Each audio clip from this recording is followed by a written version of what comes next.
In this video, I will show you how to use HubSpot Academy. Here is how it works. First, open your browser and go to HubSpot Academy. Then sign in with your account using email, password, or Google login. Once you are inside, you will land on your dashboard where you can see all available courses and certifications. Use the search bar at the top to find any specific topic you want to learn, or scroll down to explore recommended learning paths. Click on any course to open it, then select Enroll to begin learning step by step.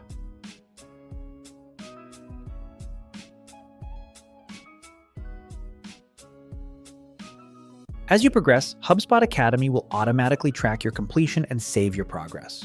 When you finish a course, go to the certification section to take the exam and download your certificate if available. That's how you can use HubSpot Academy. If you found this video helpful, subscribe to our channel.